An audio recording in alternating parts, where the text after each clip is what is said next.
I think we'll get started now. Good morning, everybody. Welcome to our permit compliance training for the 2024 RIPDES Multi-Sector General Permit for Industrial Stormwater.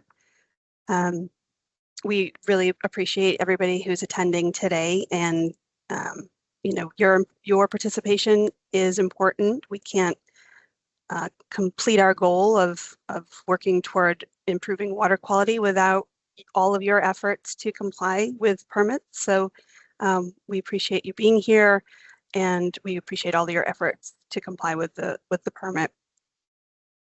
Could you advance the slide, please? So this is our workshop agenda for today. Just a high overview. We're going to do some introductions and some meeting logistics. We'll cover some important reminders and deadlines. Then the bulk of the presentation will be going through the major requirements for the 2024 MSGP. There will be a 10-minute break in there in the middle so that you can stretch your legs and maybe get some coffee or some water, go to the bathroom, whatever. We'll also be talking about some electronic reporting, and then we will have time at the end for questions and answers.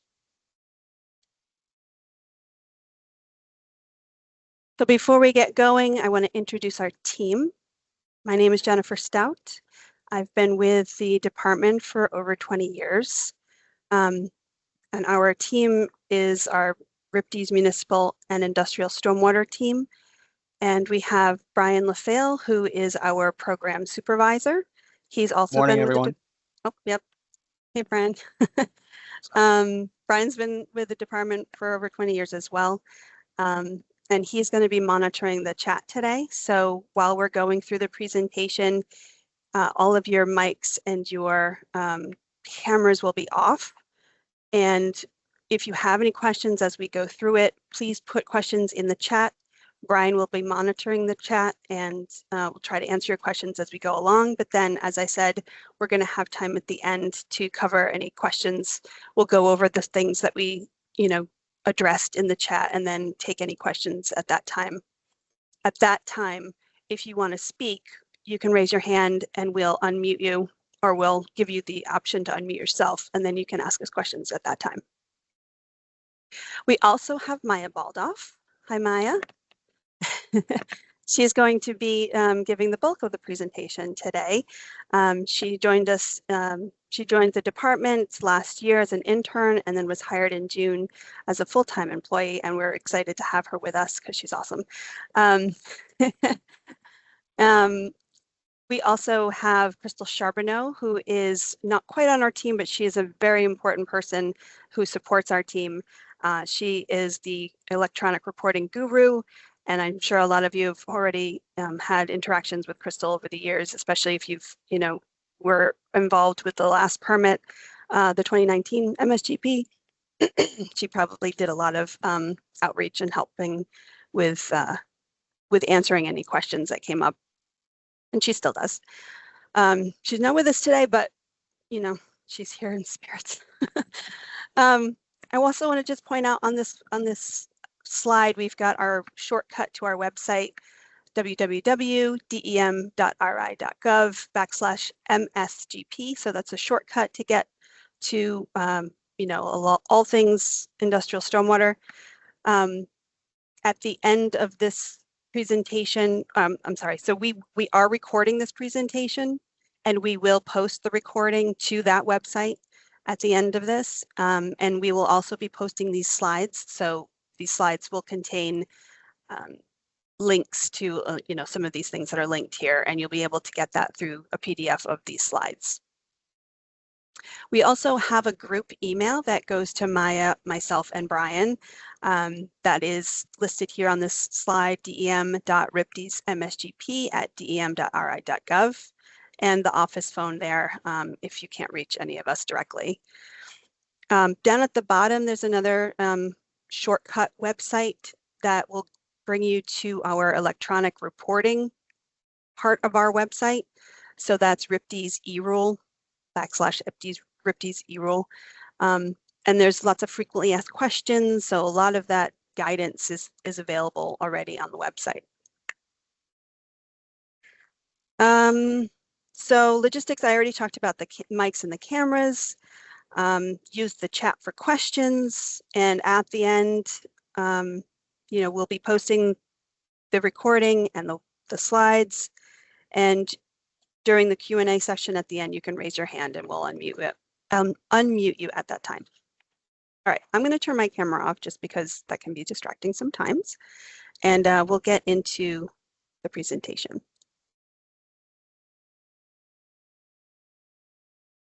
All right, so we wanted to bring up some important reminders and some important dates. As you know, the permit became effective on September 1st, 2024. You all had, if you were previously permitted, you had until November 30th to renew your submissions, and I'm glad to report that all facilities except one did do that. So thank you all for taking the time and the effort to renew your permits. Your annual report for 2024 is due January 30th, so at the end of this month. There may have been some miscommunication or just some misunderstandings about analytical reporting for the last 6 months. So because of the permit renewal and reissuance, there was a little bit of a limitation caused by that process. So the analytical monitoring, in other words, the benchmark monitoring and the impaired waters monitoring, was not actually required for the last 6 months for the July 1st to December 31st, 2024 time period. So DMRs that would normally be due January 15th of this month are not due because that monitoring was not actually required. The exception to that is that if your facility was subject to effluent limitations guidelines, that monitoring was still required for the full 2024 calendar year, and you will need to still report the results of that monitoring, and you would report that with the 2024 annual report submission. The other permit requirements, such as the quarterly inspections, quarterly visual assessments, and any corrective actions or corrective action reports, that was all still in effect. So hopefully we're continuing to do that work. Analytical monitoring will start up again as of January 1st of this year for the new permit. So January 1st to June 30th is your first reporting period for the 2024 MSGP. In addition, we wanted to let you know that the MSGP annual fee of $100 is due July 15th every year, and you will receive an automatic invoice from our electronic reporting tool NeT with payment instructions around mid-May. Next slide, please.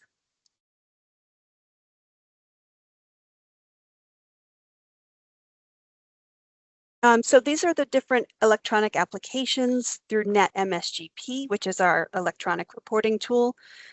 Notice of intent, which is your application for your permit. As I already said, most of you have already renewed. That renewal was due November 30th.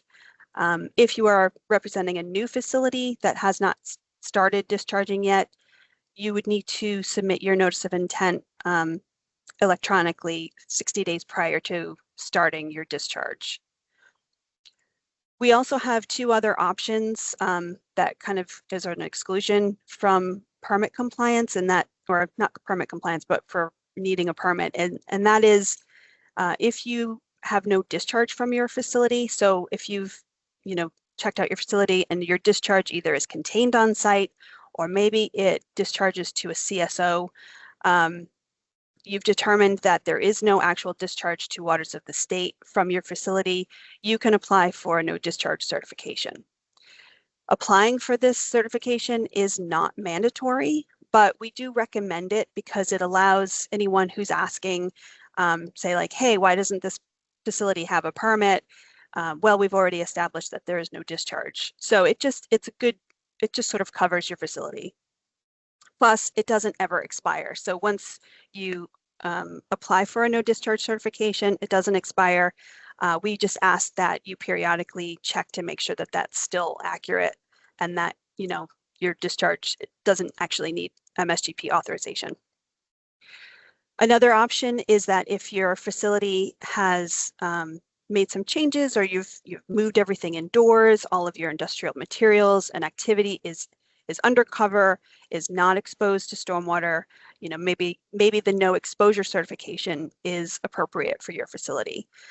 If that's the case, again, you can apply for a no exposure certification through NeT-MSGP, and those are good for 5 years. So they do expire every 5 years, and you would need to renew them.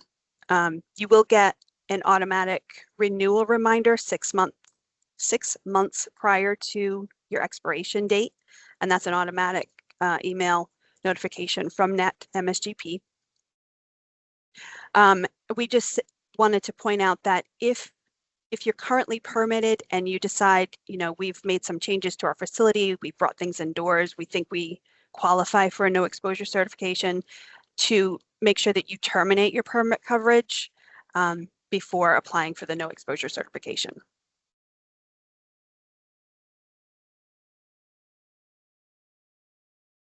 So the goals for this training are to kind of cover the MSGP requirements for the 2024 reissued permit. We'll be talking about SWMP requirements, SWMP being the stormwater management plan that everyone is required to develop. We'll be talking about monitoring requirements, quarterly visual assessments, routine quarterly inspections, record keeping, corrective action requirements, and electronic reporting.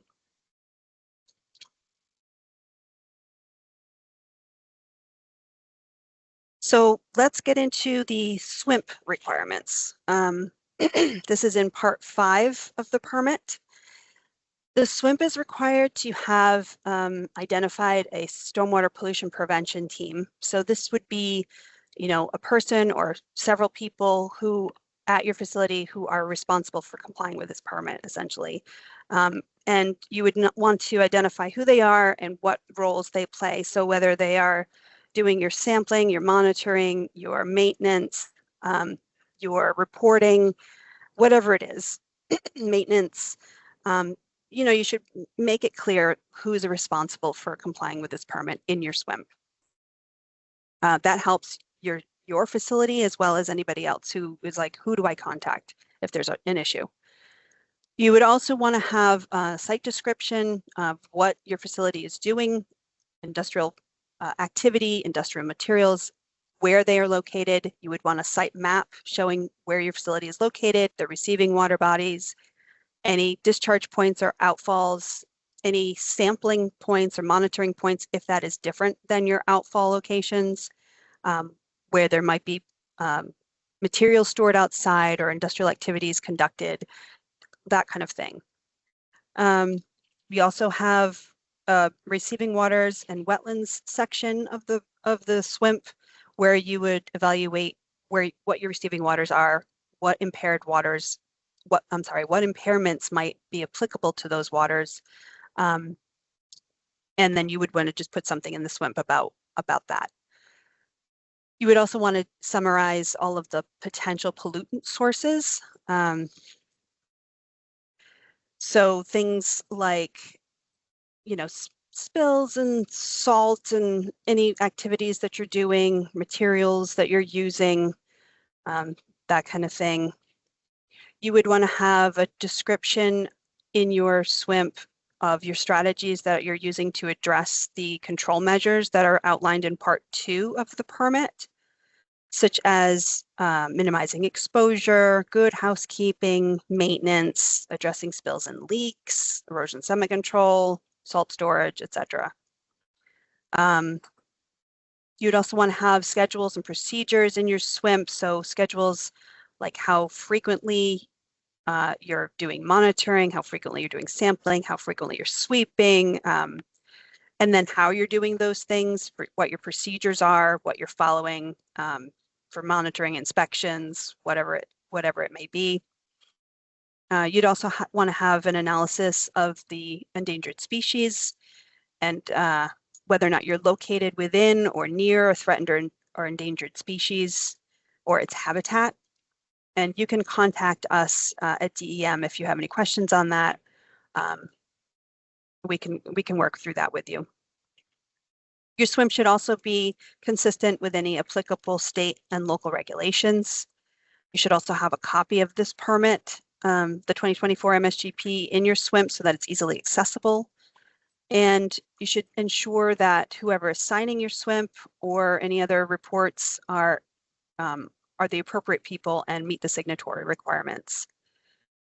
In addition, you want to make sure that you keep your SWMP up to date, especially like if you have any corrective actions that apply and you need to update your SWMP to include those corrective actions, you can do that.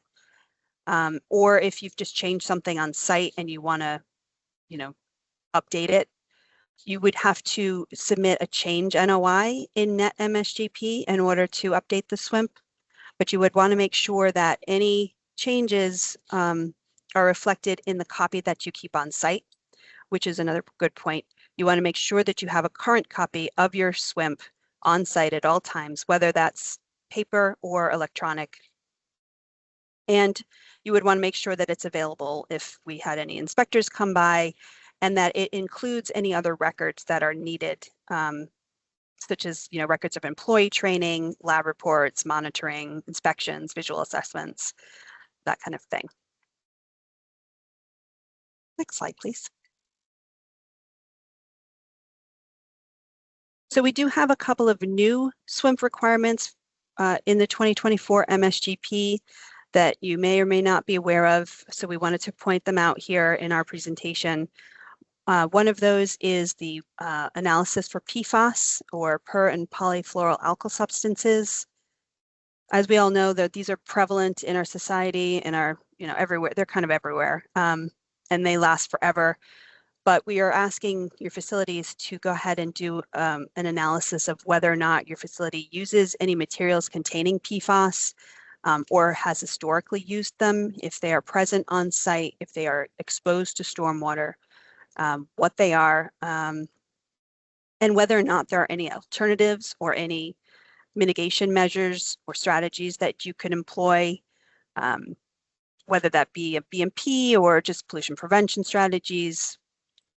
We're looking for you to just do an analysis on that. We also understand that because they are so prevalent, there may not be adequate substitutions right now.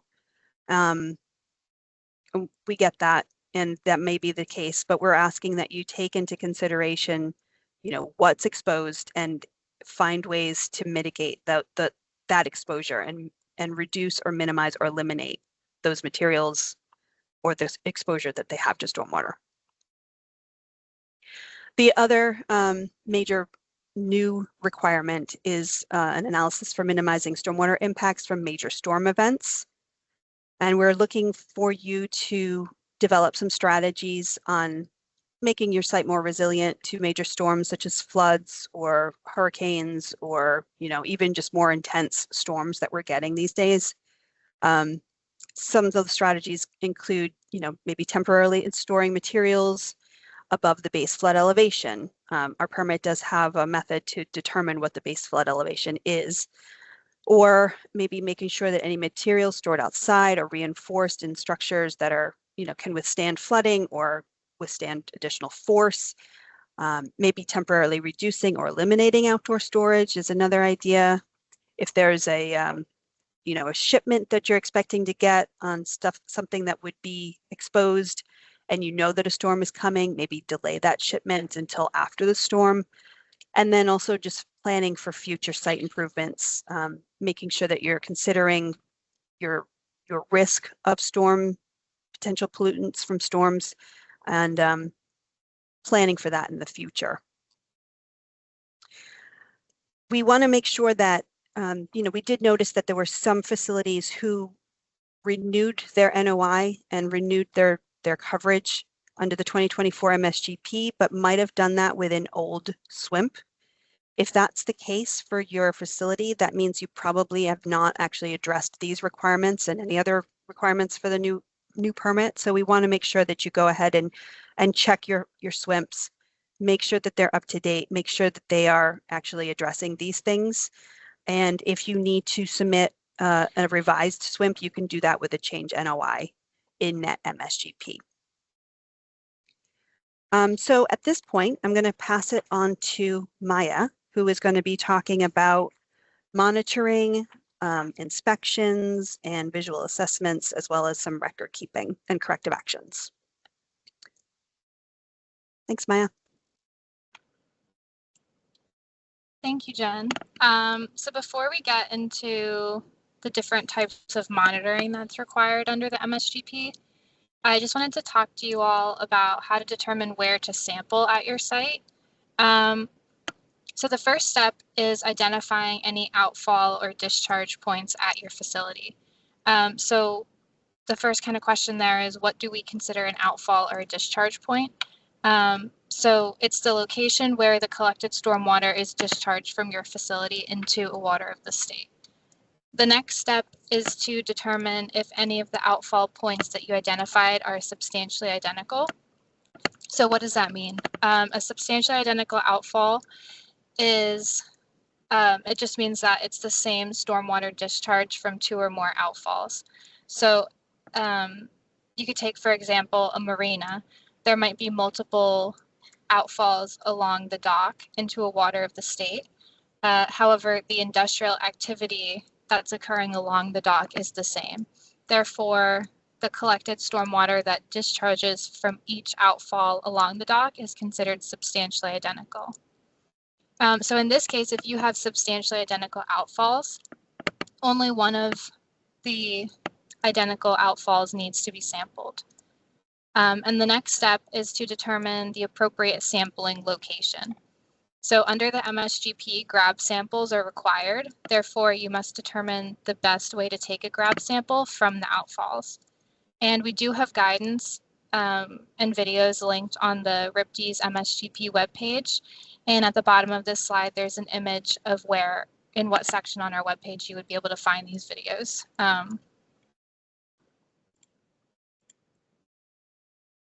So next we'll be going over the different types of monitoring under the MSGP. So there are 4 main types, which are benchmark monitoring, annual effluent limitation guidelines, which I'll just refer to as ELGs for the rest of the presentation. We also have impaired waters and indicator monitoring. In some cases, we may require additional monitoring, which in that case, we would reach out to the specific facility with more information. So before we get into the details of each type of monitoring, I want to go over the sampling procedures and the monitoring frequency that's required under the MSGP. So to help make sure your monitoring runs smoothly, it will help to prepare by reaching out to a certified lab that will analyze the samples you collect. So most labs provide sample bottles ahead of time, and this allows you to have the bottles ready on site for any rainstorm or sample event. Like I said before, the MSGP does require grab samples, which must be collected within the first 30 minutes of a rainfall event. And these samples must be analyzed with methods that are consistent with 40 CFR Part 136. Most labs follow this, so it's always good to double check just in case.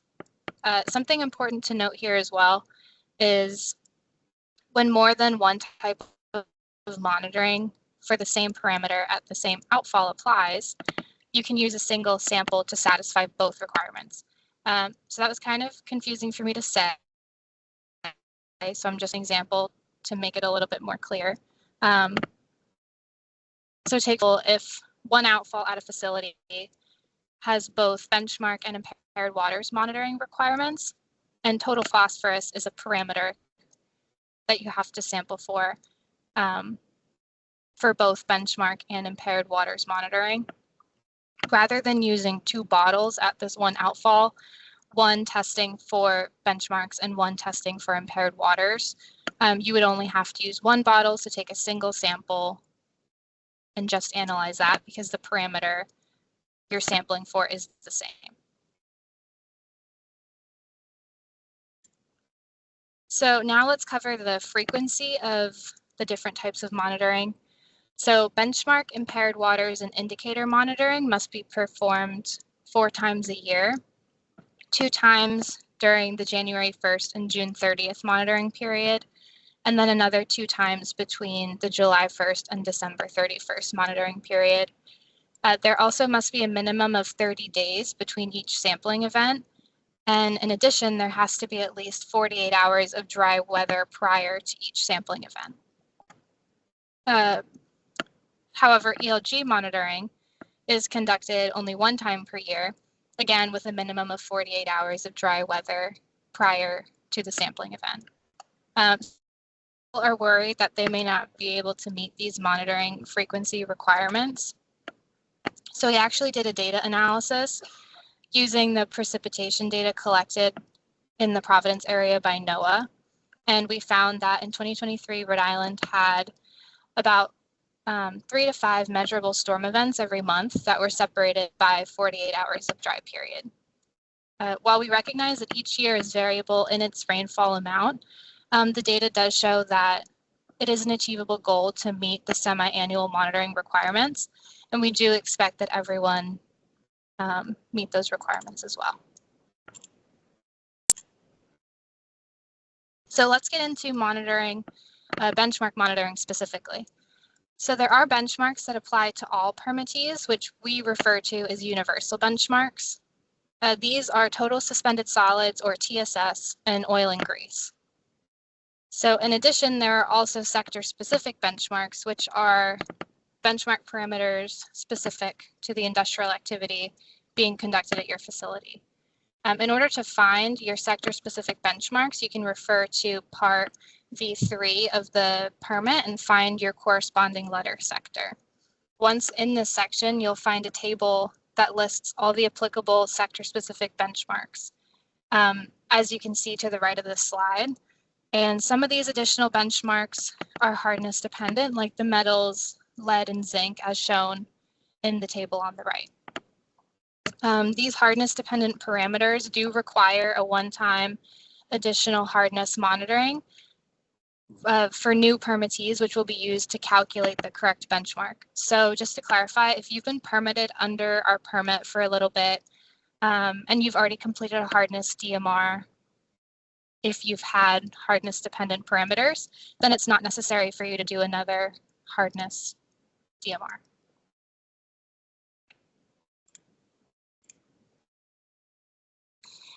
So now let's go over what happens if you do or do not have a benchmark exceedance. Oops, no, sorry. This one. Too fast.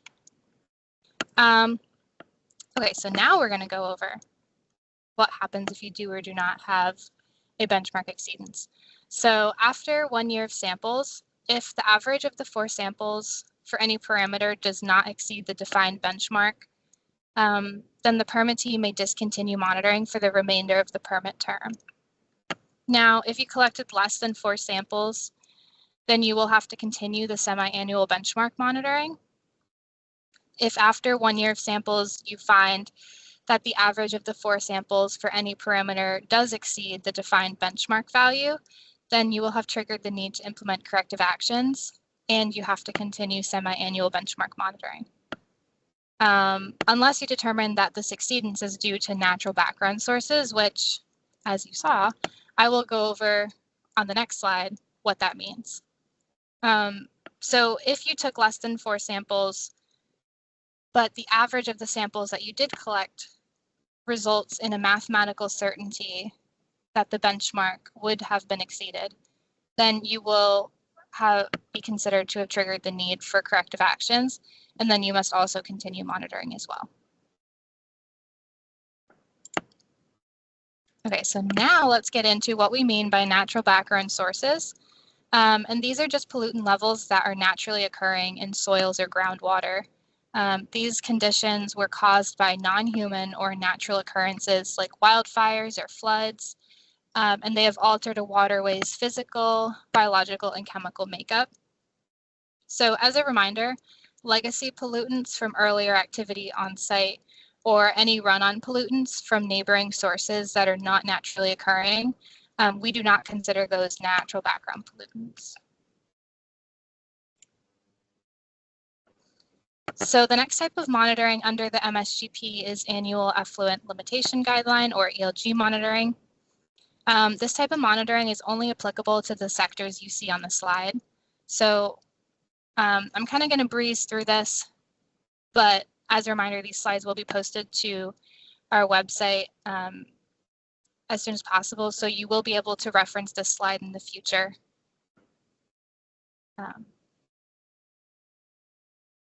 So to determine whether ELGs are applicable to your facility and what ELGs you have to monitor for, you'll again go to Part V3 of the permit and find your corresponding letter sector. And again, once in that section, if ELGs are applicable to your sector, you'll find a table that lists the parameter you'll have to monitor for. You'll see what's shown on the right of this screen. And something important to note about ELG monitoring specifically is that substantially identical outfalls are not an option like it is for other types of monitoring. And the reason for this is that ELG is a more rigid permit limit that must be met at each discharge point or outfall. It's not like a permit benchmark. So what happens if you have an ELG exceedance? If you find that your discharge does exceed a defined effluent limitation or effluent limit, you must implement corrective actions and conduct follow-up monitoring for the exceeded pollutant within 30 calendar days of implementing said corrective action. In addition, you must submit to us an exceedance report and continue monitoring at least quarterly until the discharge is in compliance with the effluent limit. So the next type of monitoring under our permit is impaired waters. The first step for a new permittee is to determine if your receiving water body is impaired and what it is impaired for. So to do this, you can use the DEM's environmental resource map, which is linked to this slide, and it's also available on our stormwater webpage currently. So once you have opened this environmental resource map and located your facility's receiving water body, then you can turn on the map layer, surface water IWQ-MA category, and then click on your receiving water body, and a tab will pop up that looks similar to the one that you see on the left of this slide. So this tab will tell you if your receiving water body has any impairments and list what they are. And then what is listed is what you will sample for. So for example, this tab shows the Kikamwit River is impaired for fecal coliform. So if your receiving water body was this river, you would have to sample for fecal coliform. Another way to determine what you sample for is to go into NeT-DMR and then access your blank impaired water DMR form, and then find what impairments are listed to sample for. This second option is only a viable option if you or your NOI was filled out accurately with the correct receiving water body impairments. So if the impairments listed on NeT-DMR are for whatever reason not consistent with what you see listed on the environmental resource map, you may need to submit a change NOI to correct what is generated on your DMR forms. So please contact us for any guidance if this does occur. Now, some impairments do not require sampling under the 2024 MSGP. And these impairments that don't require any sampling is what you see in the table shown on the slide. Again, these slides will be posted to our website for reference in the future. So I'm going to go ahead and move on to the next slide. So this table shown here shows the impairments that you do have to sample for and the corresponding parameter that the sample should be analyzed for. So in some cases, the impairment that requires sampling is not the same as what your sample that you take needs to be analyzed for. For example, if your receiving water body is impaired for dissolved oxygen, you would need to take a sample, which would then be analyzed for either total nitrogen or total phosphorus, depending on if the water body is saltwater or freshwater. And the reason for this, the reason for testing for surrogate parameters like that is they are more common analysis that is directly indicative or correlated to the impairment. So what happens if you do or do not detect impairment pollutants in your samples? So if after a year of samples, the impairment pollutant is not detected, or if it is, it's determined the detection is due to natural background sources, you may discontinue monitoring for this parameter for the remainder of the permit cycle. However, if after 1 year of samples you find the impaired pollutant is detected and you've determined that this detection is not due to any natural background sources, then the permittee must continue monitoring for the remainder of the permit term or until the impairment pollutant is not detected for 2 consecutive monitoring periods. So in addition to the monitoring, there are some additional requirements if your facility discharges to an impaired water body. So if you discharge to a water body that's impaired for the listed metals, dissolved oxygen, total nitrogen, total phosphorus, and or total organic carbon, then you must implement the following source controls, which include sweeping any impervious surface at least 1 time per quarter, ensuring all exposed areas are free of any solid waste and floatable debris, and then implementing any other pollution prevention and stormwater BMPs you find appropriate. If your facility discharges to a water body impaired for bacteria pathogens or pathogens like Enterococcus or fecal coliform, then you must implement the above stated source controls in addition to the following, which include deterring any rodents and other animals from feeding or nesting or roosting at your facility, installing structural source control BMPs to address any on-site activities that could cause contamination like dumpsters, compost piles, etc. And finally, you should ensure all catch basins at your site are inspected along with any other stormwater BMPs at least 1 time per quarter. And then at least 1 dry weather inspection of the stormwater system must be performed in order to identify and eliminate any sewer cross connections. So the final type of monitoring under the 2024 MSGP is indicator monitoring. Indicator monitoring is monitoring only. So that just means there's no value to compare your sample to. So this type of monitoring is only applicable to certain sectors. Enterococcus and copper indicator monitoring is required for Sector P facilities. Only Sector P facilities that engage in the temporary storage and or transfer of solid waste that's exposed to stormwater. And then just copper indicator monitoring is required by facilities under the sectors M, Q, R, and AA. Again, to determine if your facility has applicable indicator monitoring, you can refer to Part V3 of the permit and find your corresponding letter sector. And then once in that section, if indicator monitoring is applicable, you'll find a table similar to what you've seen for benchmarks and ELGs that lists the parameter you'll have to monitor for. So what happens if you do or do not detect indicator pollutants in your samples? So if after 1 year of samples you do not detect the indicator pollutant, or you determine that the detection is due to natural background sources, then you may discontinue monitoring for the remainder of the permit term. However, if after 1 year of samples you find the indicator pollutant is detected, and this detection is not due to any natural background sources at your site, then you must continue monitoring for either the remainder of the permit term or until the indicator pollutant is not detected for 2 consecutive monitoring periods. So under the MSGP, there are some documentation requirements regarding monitoring. So for each sampling event, you must document the date and duration of the rainfall event, the total amount of rainfall in inches, and the time and days since the previous storm event.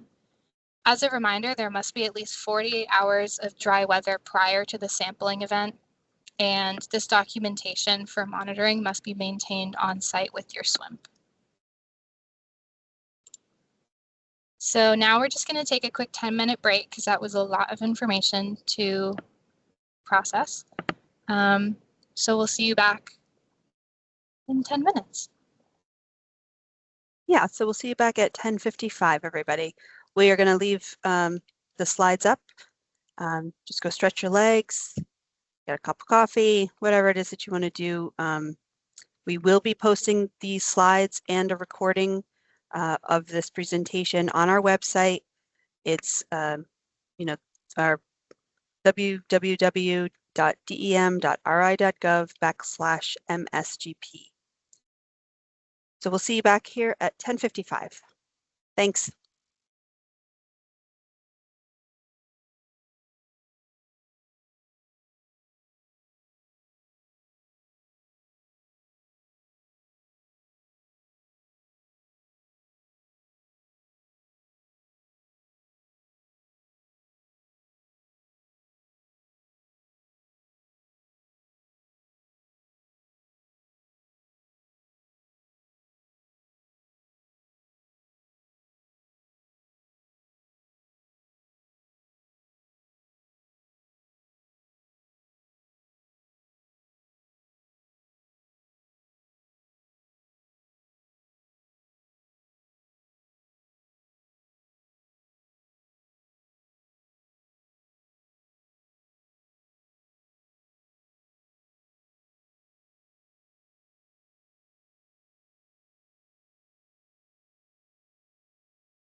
Okay, welcome back, everyone.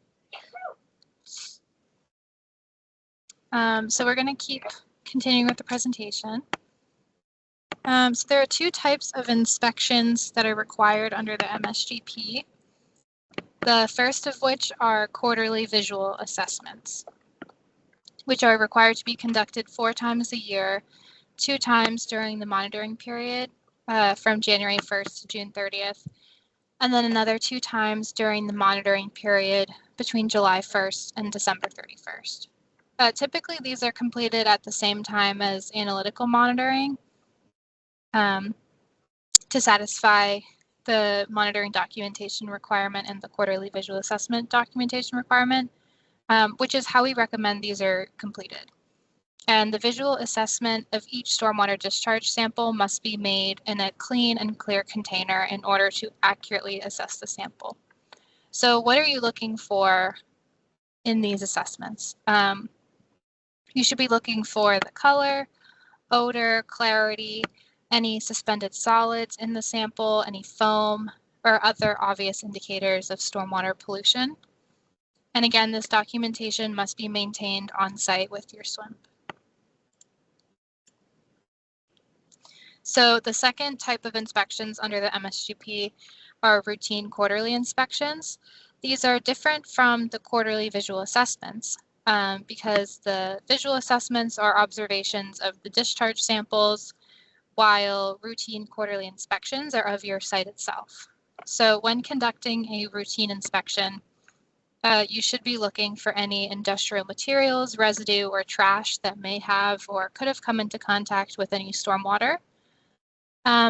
Any leaks or spills from industrial equipment, drums, tanks, and other containers. Look for any off-site tracking or industrial or waste materials, and then look for any tracking or blowing of raw, final, or waste materials from areas of no exposure to exposed areas.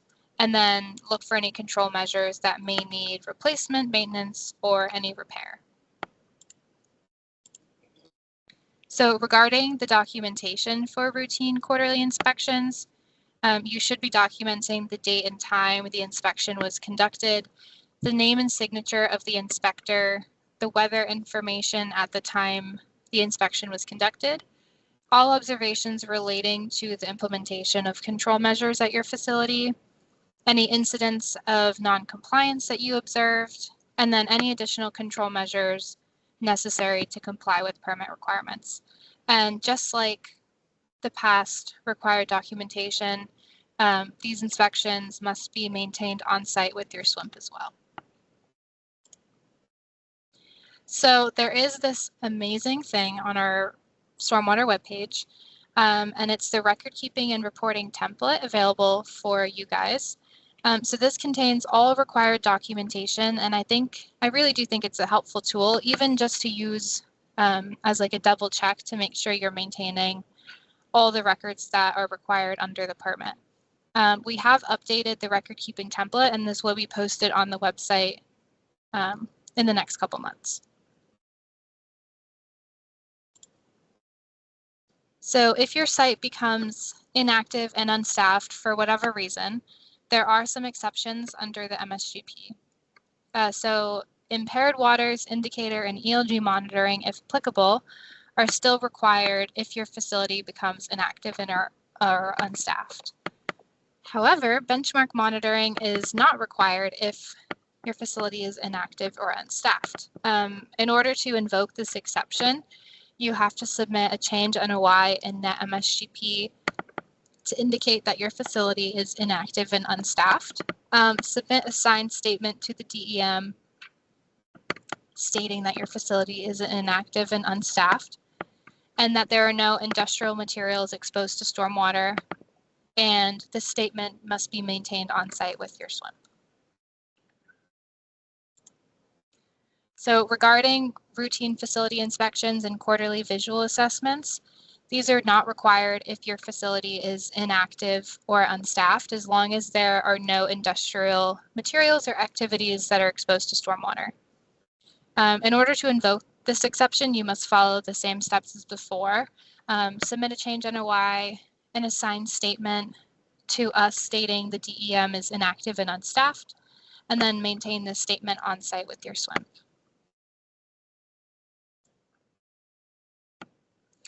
So now let's go over benchmark exceedances and the different levels of corrective actions. This flowchart demonstrates how you determine when you've exceeded a benchmark and when you have triggered the need for corrective actions. And the table at the bottom of this slide explains the additional requirements that correspond to each level of corrective action. So the first level of corrective actions are referred to as operational source control BMPs. The second level is structural source control BMPs, and the third level is treatment BMPs. So for each level of corrective actions, when triggered, you will have to continue semi-annual benchmark monitoring and then submit a summary of the corrective actions you've completed for each benchmark exceedance. And this summary is submitted as a part of the annual report that is due every January 30th, as Jen mentioned earlier. If you've reached level 3 corrective actions, in addition to continuing monitoring and submitting a summary of corrective actions in your annual report, you'll have to complete a corrective action report that's submitted along with your annual report. And this will include either non-industrial pollutant source demonstration or an engineering report for treatment BMPs that may or may not need DEM approval. So now let's get into the nitty-gritty of each tier of corrective actions. So as I stated before, the first level of corrective actions are called operational source control BMPs. These are kind of the first step, and some example of these are increasing sweeping at your facility, increasing the frequency or updating the material to address how to mitigate exceeded benchmarks, in employee training, and then storing residues away from drainage pathways, etc. And these corrective actions must be completed or implemented within 14 calendar days following a benchmark exceedance. If after you've completed level 1 corrective actions and you find after another year of monitoring that you're still exceeding benchmarks for the same parameter, you will have triggered level 2 corrective actions, which are structural source control BMPs. So some examples of these can include modifying storage or handling processes, utilizing recirculating wash systems, using roofs, canopies, and sheds to cover any exposed piles, building a secondary containment, etc. So level 2 corrective actions must be implemented within 6 months following a level 2 monitoring or level 2 benchmark monitoring year. You can request an extension. You would just have to reach out to us and explain your situation. And if after you've implemented level 2 corrective actions, you then find after another year of monitoring that you're still exceeding benchmarks for the same parameter, you will then have triggered level 3 corrective actions or treatment BMPs. These may or may not need DEM or local authority approval. It just depends on what you're trying to implement as your corrective action. So some examples can be implementing vegetative buffer strips to capture sediment particles or installing a filtering media at your site. Again, these must be implemented within 6 months, similar to level 2 corrective actions, but an extension can be requested. Again, just reach out to us and explain your situation. So something important to note is when the corrective action that you implement results in a change to any of the controls or procedures that you have documented in the stormwater management plan for your site, then you must modify your stormwater management plan accordingly within 30 calendar days of completing the corrective action work. So that was a lot of information. These 2 corrective action slides will be uploaded, as we've said before, as part of the training slides to the website, but they will also be uploaded to the website as a separate PDF for reference, since they do contain a lot of important information, and they do come up sometimes for permittees. So now I'm going to pass it back off to Jen, and she's going to go into some electronic reporting. Thank you, Maya. So we have, we are using electronic reporting, as you probably all know, through EPA's Central Data Exchange, or CDX. We've got two tools that we're using, NeT-DMR and NeT-MSGP, as we've kind of talked about them already, but discharge monitoring reports, or DMRs, are due every January 15th and July 15th following the monitoring period, so following the 6-month period where you're taking 2 samples each of those periods. So you would be using NeT-DMR for the DMR reporting, and I will repeat again that for the January 15th DMRs this month, those are not due because the last 6 months analytical monitoring was not actually required because of the reissuance of the permit. So for the 2024 MSGP, the first DMRs are due July 15th for this first monitoring period, January to June. Again, you would be using NeT-DMR to report that data. And then we have NeT-MSGP, which you use for your renewal, and you would also use that for your annual report. So for the 2024 annual report, that's due this January 30th, so just the end of this month. And you would go into NeT-MSGP, and you would find the Actions tab for your facility, do the little drop-down menu, scroll down to Manage Annual Reports, click on that, and then you'd be able to select the date for the annual report that you're completing. Next slide, please.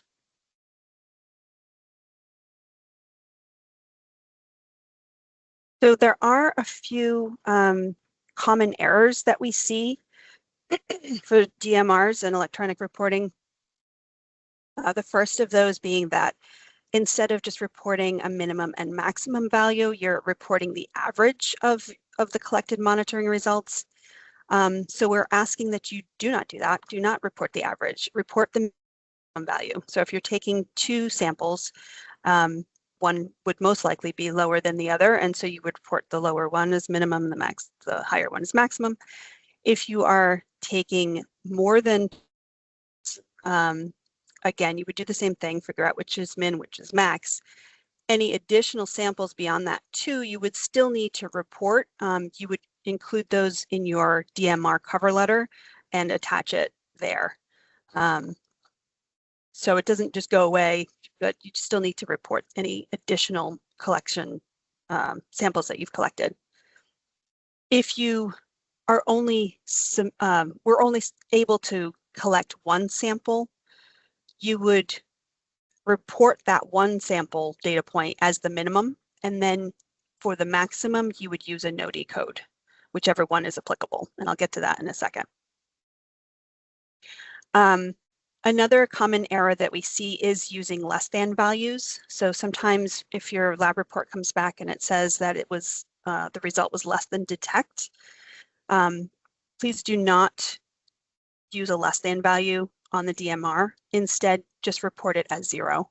And then in the DMR cover letter, we are asking that you include what the detection limit was for that parameter, an explanation as to why, if there is an explanation as to why the value is less than detect.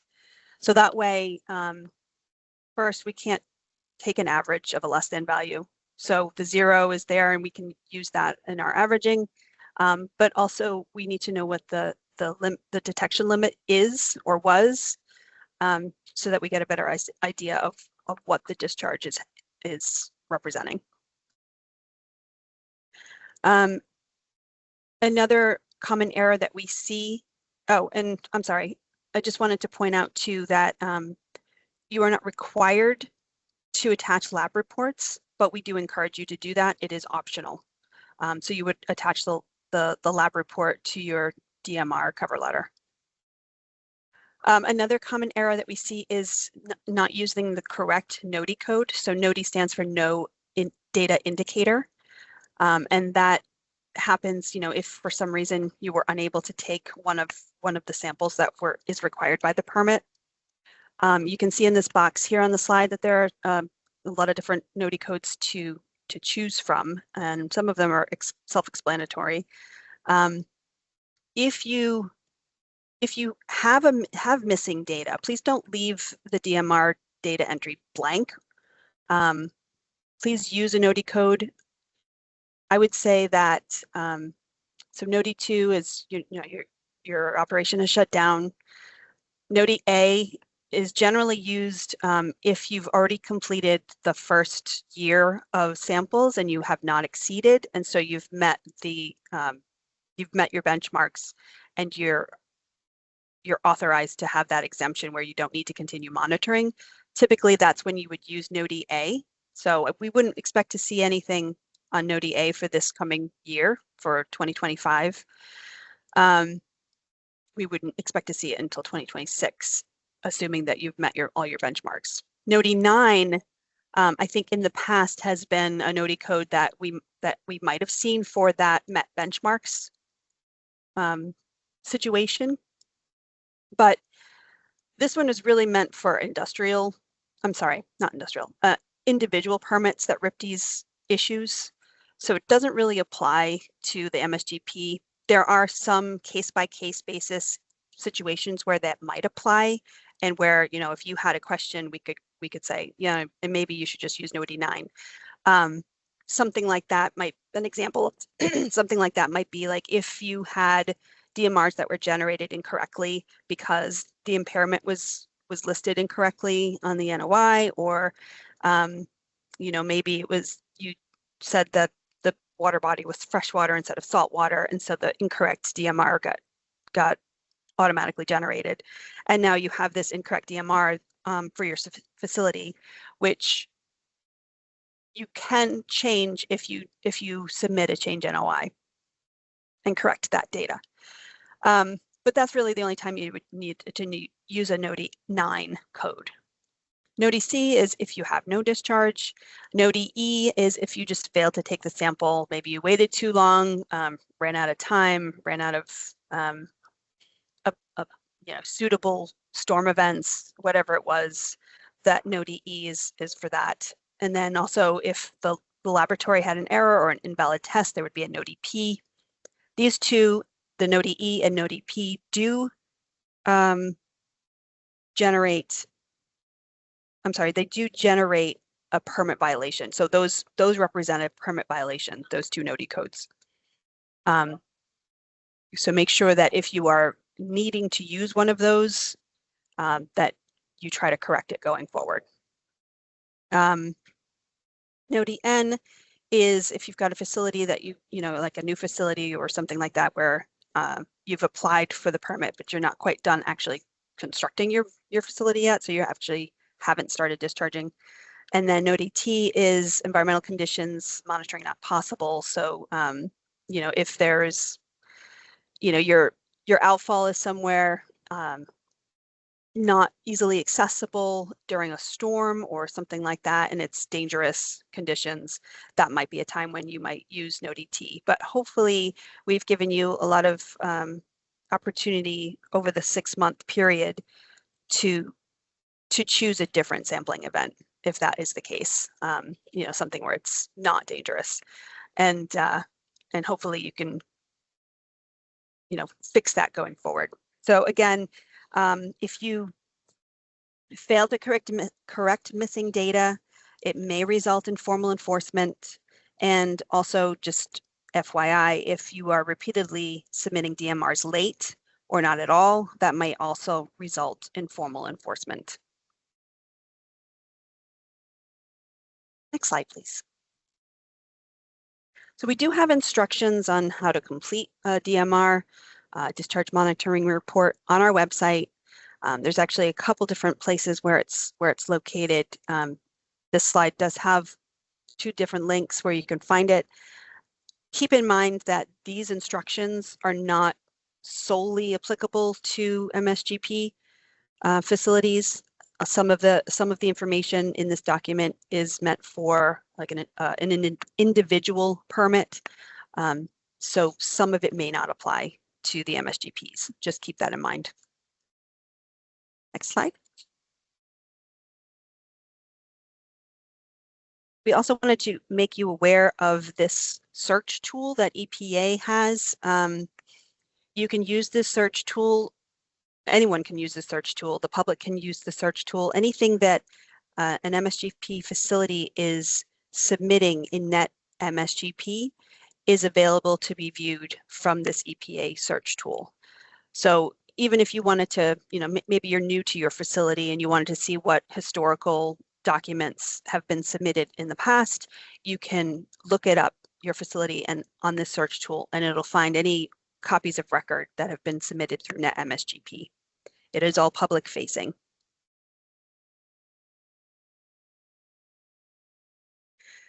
So we're just going to reiterate this slide that I already went over earlier in the presentation.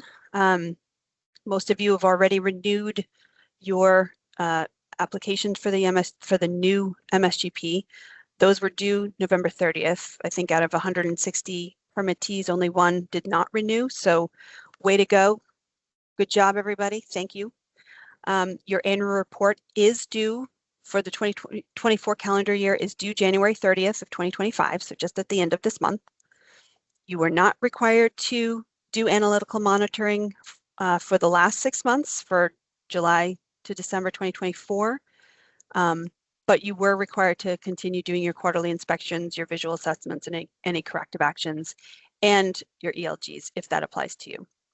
If you do have data, if you happen to do the analytical monitoring because you weren't aware that it wasn't required, you would submit that data along with any ELGs that are applicable with your 2024 annual report. There's also an annual fee that comes due July 15th. So hopefully you're all aware that that is coming, and you should receive an automatic invoice sometime in mid-May. So I think that's all we wanted to say on that. We are now at the end of our presentation, and we are going to now open this up to Q&A. Again, if everybody is currently muted or your mics and cameras have been disabled, if you are interested in speaking, you want to ask us a question, please raise your hand and we can take that. But first, before we do that, Brian, can you please go through what questions have come up in the chat? And Brenda, I do see that you are, you put your hand up. Brenda's on deck. Okay, she's on deck. And we're gonna maybe put our cameras on so that we can talk to you all. Okay, so I'm gonna kind of recap some of the questions that came up in the chat in case people weren't able to do two things at once. I had the luxury of not having to present, so I was able to respond, but I will kind of recap them the best I can.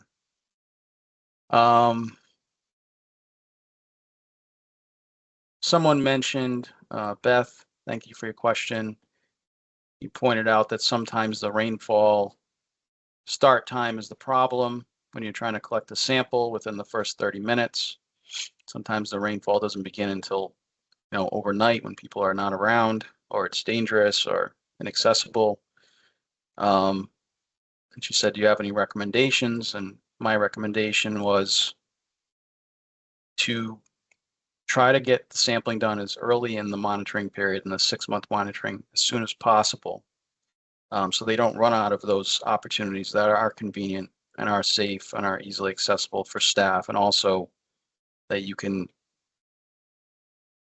times when you can ensure that the samples can get to the laboratory before they close or within hold times.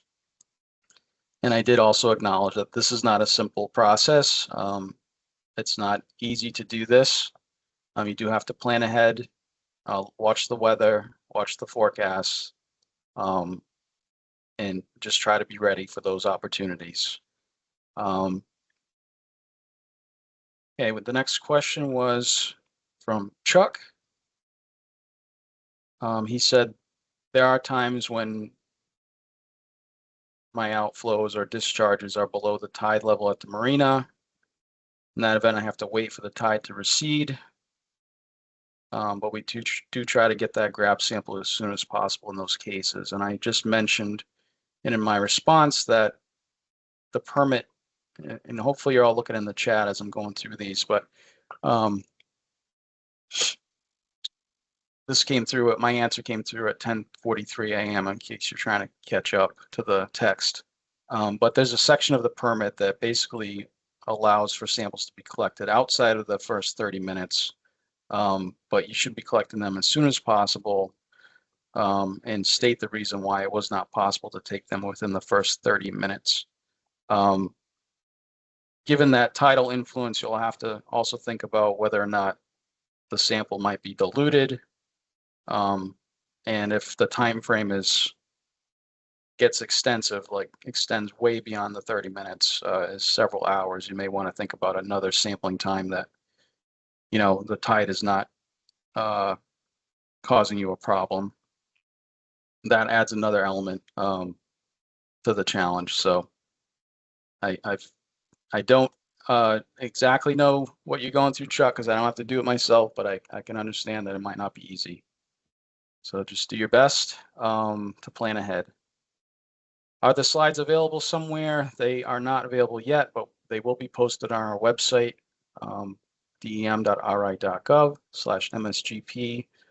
As soon as our web folks can get it posted, we'll put in the request in the next couple of days. So look for that in the coming weeks, and it will be left up for the foreseeable future, for at least through this permit cycle, so you can refer back to it at any time.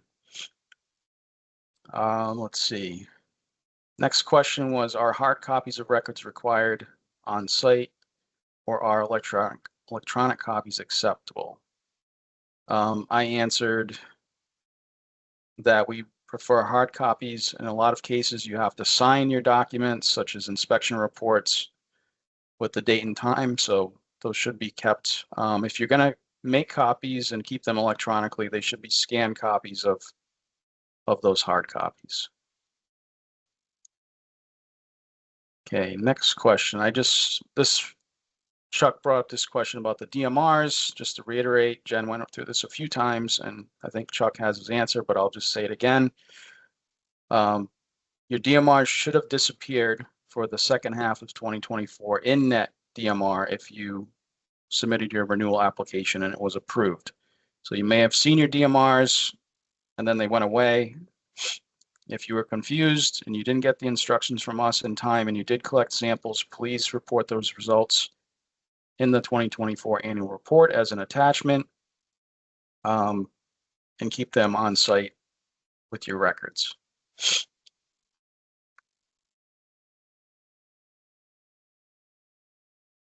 I mentioned, it wasn't a question, but I did mention that if you need more than 6 months to implement level 2 or level 3 corrective actions, or you think that, you know, additional permits may be required and you want to submit that plan to us in advance, please submit that extension request or your proposal for those corrective actions to us before the 6-month period is over, and those requests must be submitted in writing.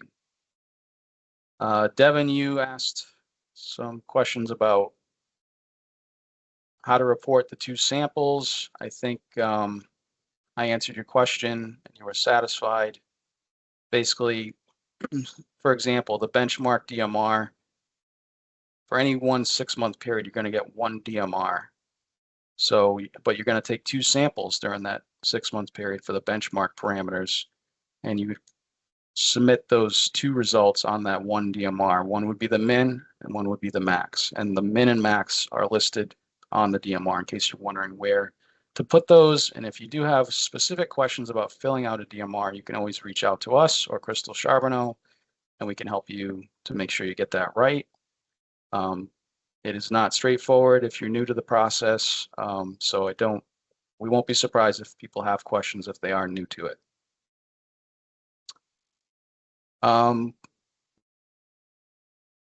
Dean asked a question regarding how do I report less than MDL results for bacteria. And since it's a complicated answer, I just referred to the section of the DMR instructions that get into that question. If anybody has particular questions after they read the instructions and are still confused, just let us know. Dean, that includes you.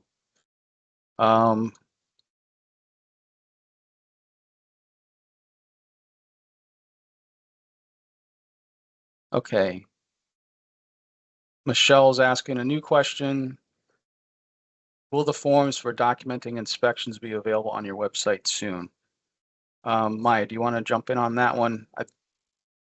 I mean, in terms of getting our website updated, that'll be over the next month or so. We're kind of at the mercy of our tech team. But I think, Michelle, you're referring to the template that Maya presented. Maya, do you want to talk about that template, exactly what it is and is not? Yeah. So that record keeping template has the routine quarterly inspection forms. We don't, just to clarify, we don't require that everyone use this template. It's just a helpful tool that we put out because, you know, it's already there for you. So if you don't have any of these forms developed already, then we've developed them for you. So we have the quarterly inspection, or the routine inspections, the quarterly visual assessments. On there, we also have forms on there where you document any maintenance that you've done and any compliance or spills that might have happened. You also report that. We have forms for you to report that on there. So it is updated. I have updated the document. Again, we're just kind of, like Brian said, at the mercy of our tech team. So hopefully in the next month or so, it will be posted on the website for everyone to use. But like we said, it's up to the tech team. Maya, do you think that the existing one that's on the website is good enough for people to get started with? Oh, yeah, that's a good point. It is. The 2019 MSGP record keeping template is on the website currently. It is for the most part relatively the same. It's just the permit references are not going to be accurate. And then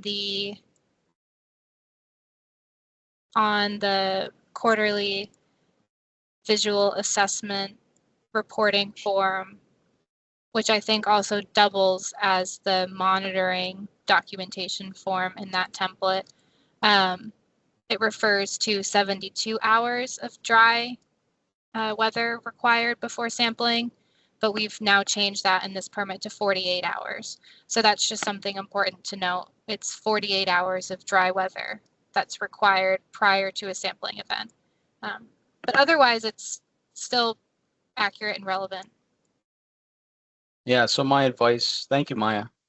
My advice would be just to use the existing template, and then as soon as we get the new one posted, you could maybe transfer the information over. Maya, can you pull up the slide that or Jen, pull up the slide where you talked about the PFAS requirements and the major storm event? Yeah, that was slide 8. Requirements. Oh, sorry, Maya has to do it. She's in control. You're fine, sorry. So this relates to Paul's question. So Paul, we'll leave this up so you can write down the references to the permit. But you can also just open the permit document. That one, that's the one. You can also open the permit document, Paul, and just do a Control F and search for the term PFAS or major storm event, and you should be able to find it as well. And also on our website, we've got the permit documents as well. One of them is a summary of changes. So we kind of go into it, like the things that are new in that document. Yep, that's all at www.dem.ri.gov/MSGP. So we have the reissuance training. This training event will be posted.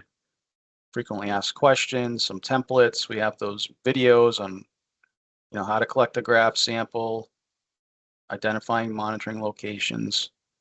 And as Maya alluded to, we're going to update this website in the coming month or two, just to kind of get rid of some old stuff that's not relevant anymore, give you some new guidance. So just check back frequently to the website for updates, because we're looking to make a lot of changes and hopefully make it a little more user-friendly.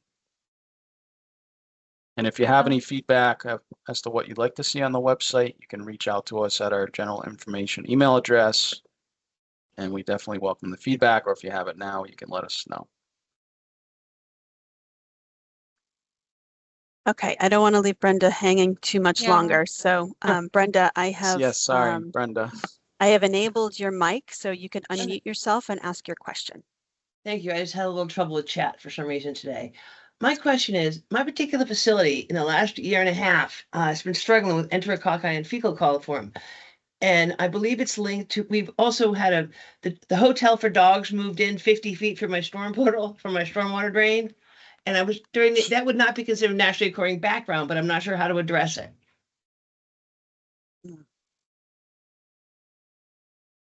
I think we'll have to talk offline about your particular facility and those issues, but that's something, you know, if that kind of question comes up, just reach out to us and we can talk in more detail about the challenges that you're facing. No problem, Brian. I know your name, email, and phone number. Thank you. Yeah, I mean, now you've I got would our say, faces. I would say I'll start with general, Jen though. Yeah, I would say in general, you know, make sure that you're doing everything on your site, which I'm sure you are, or at least trying to control that bacteria. But there are very specific challenges that people are facing, and we can try to help you navigate dealing with those challenges. So I don't want to get bogged down in that particular issue now. But I think it is a good thing to discuss with us offline. Yeah, Thank you. Thank you for the question. But yeah, it wouldn't be considered background if it's from another, you know, anthropogenic source or business. So that answers that part of the question at least. Thank you. Thank you. Sorry, I kind of forgot about you momentarily. I was getting caught up in the questions in the chat. Not a problem. So Margaret has her hand up. Margaret, I enabled your mic so you can unmute yourself and ask us. Yes, great. Just a clarifying question. So if our facility has only one discharge during the first monitoring period and doesn't have a discharge for that second half, for the DMRs, do you suggest we just put that one discharge reports in the minimums and put no discharge for the maximum, or put both numbers, put the one number in the minimum and the maximum? You would put the number in the minimum and then use a NoTi code for the maximum if you were unable to get a second sample. Ryan, can you go back to the NoTi code slide, which is almost at the end? So you'd have to use the NoTi code that says no discharge if you didn't actually get a discharge from your site. So, you know, all these rain events are occurring, but maybe at your particular site, you don't always have a discharge occurring, even though there's plenty of rain events happening every month or every 6-month period. Yeah, so the in that basin's case, pretty large to catch a lot of the rain, but one time it happened, so that's why I'm just confirming the maximum. yeah, so that's a good, you know, kind of universal situation that could be happening, not on every site, but on a few sites. Thank you for clarifying. Yep, you'd use NoTi-C. That would be the appropriate NoTi code in that case, and then you'd want to put in the cover letter, I would think, just a summary of why you use that code. That will help us when we see that come up. We can look into what was the basis for the NoTi-C, and if you have an explanation, we don't have to reach out to you again and get that information or have you make changes. Right. Thank you. Okay. And just to reiterate her question on which one is it, minimum or maximum? So the data value goes in the minimum and then the NoTi code goes in the maximum. And if you do forget which one it should go in, look at the DMR instructions. There is a specific call out for the MSGP if you only have one sample to report on the DMR, and which spot it goes in on the DMR. So if you forget, it's in the DMR instructions. Okay, Laura has her hand up. Go ahead, Laura. You can unmute yourself.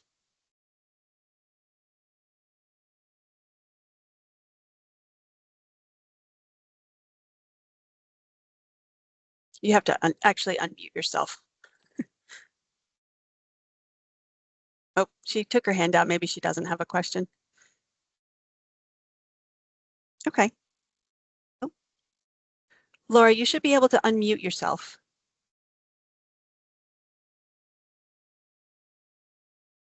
Click on the mic icon, since you don't know Laura. I'm sure you do, but maybe it's just not working. Okay. Can you type it in the chat, Laura, or is it too complicated? Oh, Mic is grayed out. Maybe we're not giving you the ability to do it. well, I did. I did allow the mic. I don't know. Sorry about the technical difficulties. You can always reach out to us through email or give us a call if there's a specific question that we can help you with. If the chat isn't working. Michelle Davis had a question in the chat too that said, these new SWMP requirements for PFAS pertain only to the sectors you have, correct?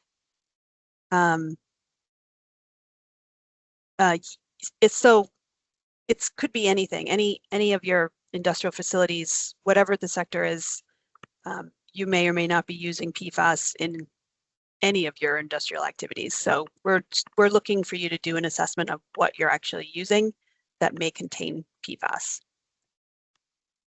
And I don't think it really matters what sector it is. It's for every facility. So.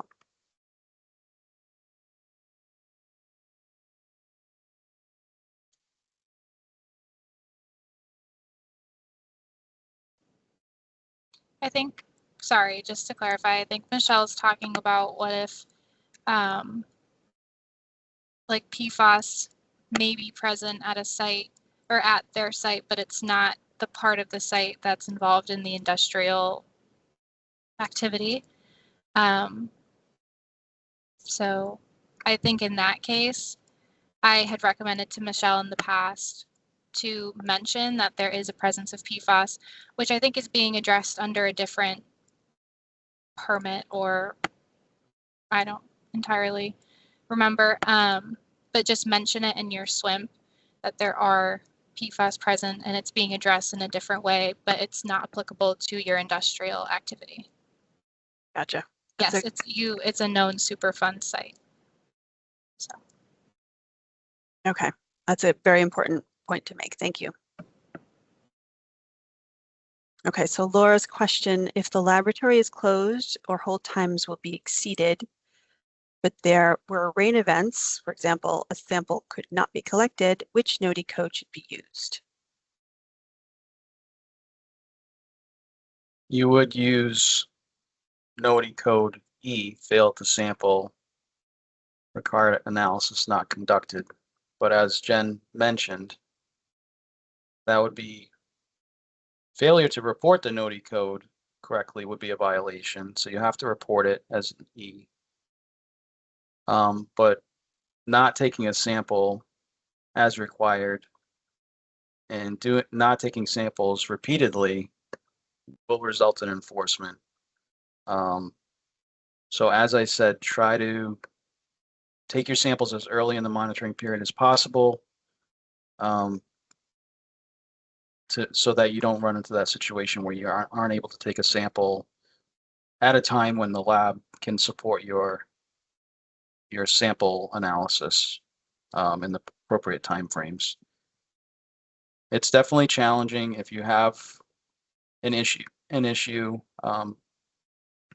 you know, repeatedly, and you're having a tough time meeting this requirement. Reach out to us. Maybe we can provide you with more guidance, but really we do expect that facilities make every effort to comply, and there's very limited scenarios where you shouldn't be able to comply within a 6-month period.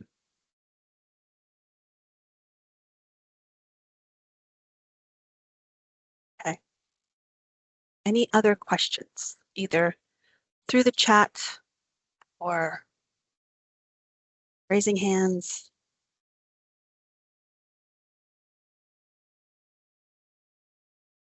Just to get some general feedback, did you all think this was worthwhile, beneficial to you all? Do you have any other ideas for future trainings that you'd like to see? You can email us separately or put it in the chat or just say it out loud. Raise your hand. Do you have something on either of those categories?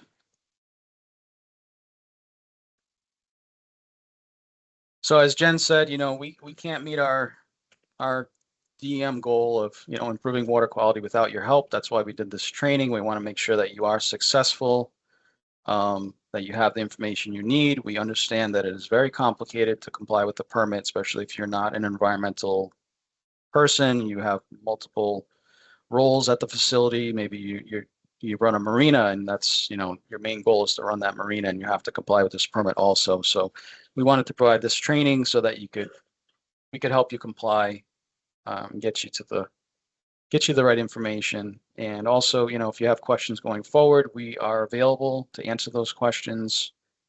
Please reach out to us in advance if you can, before you get against a time crunch, if it's about a DMR or something like that.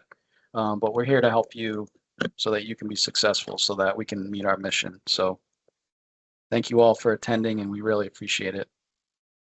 And thanks for the feedback. We appreciate that too. Thank you. All right. So All right. without any further ado, I think we'll end the event, and thank you again, and have a great afternoon or morning, whatever's left of it here.